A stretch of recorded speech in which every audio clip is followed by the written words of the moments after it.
এই সালা ইন্সপেক্টর বেরাই বেরাই শালা।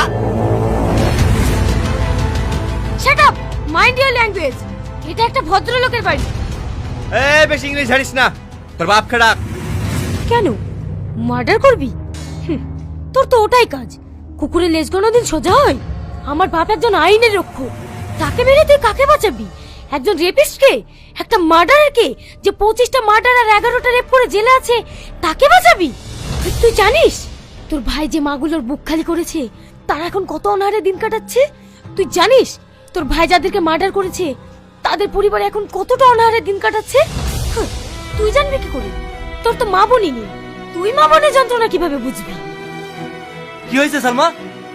ওই দেখ আমার বাবা চলে এসেছে। মার, একজন আইনের রক্ষককে মেরে তোর রেপিস্ট ভাইকে বাঁচা। কি হলো? মার মার।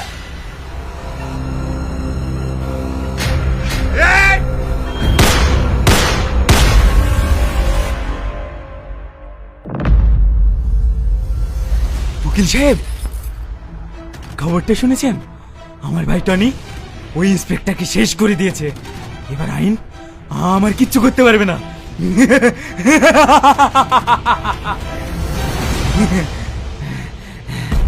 ঠিক বলেছেন, আপনাকে কেউ আর বাধা দেওয়ার নাই। আপনি কালকে মুক্তি পেয়ে যাবেন।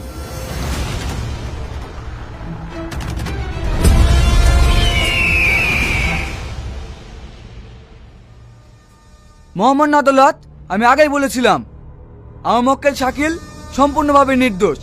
ওকে চক্রান্ত করে ফাঁসানো হয়েছে, তার বিরুদ্ধে কোনো সাক্ষী পাওয়া যায়নি। তাই আপনার কাছে আমার একটা আবেদন, আমার মক্কেলকে বেকসুর খালাস দেওয়া হোক। মিস্টার রোহন, এই বিষয়ে আপনার কিছু বলার আছে? না জজ সাহেব, আমি আমার সাক্ষীকে হাজির করতে পারলাম না। আদালত এই সিদ্ধান্তে পৌঁছেছে যে আসামি শাকিল খান নির্দোষ, তার বিরুদ্ধে কোনো এভিডেন্স পাওয়া যায়নি, তাই তাকে বেকসুর খালাস দে।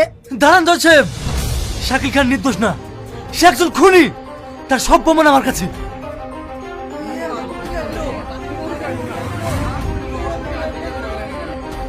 Order order order. Inspector Samad, আপনার যা কিছু বলার আছে কাঠগড়ায় এসে বলুন। আপনি যে আমার মক্কেলকে খুনি বলছেন, আপনার কাছে কি প্রমাণ আছে? প্রমাণ? আপনার মক্কেল শাকিল 25 জুলাই একই পরিবারের 4 জনকে নৃশংসভাবে হত্যা করেছে। তার ভিডিও ফুটেজ এই পেন ড্রাইভে আছে, এই নিন।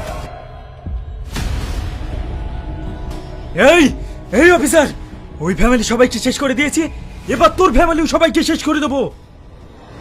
মহামান্য আদালত, এই আসামি যদি মুক্তি পায় তাহলে অনেক মানুষ খুন করবে, তাই আদালতের কাছে আমি আবেদন করছি